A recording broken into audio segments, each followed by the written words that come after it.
Heading abroad to study, here's what you really need to pack. Start with the document, passport, ID card, cash letter, cash, an international debit card, and all your important paperwork, both printed and digital.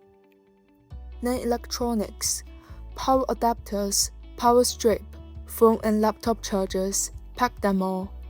And don't forget the basics, weather-appropriate clothing, umbrella, and any dealing medications. Bring essentials like toothbrush, towel, and water bottle, super handy right after landing. Leave behind things like laundry detergent, bedding, pots, and large bottle of sauces and food. They are bulky, messy, and easy to buy in the UK, or even ship ahead via Amazon to your accommodation. And here's some little tips for packing. Firstly, make a checklist before pack. That's super helpful.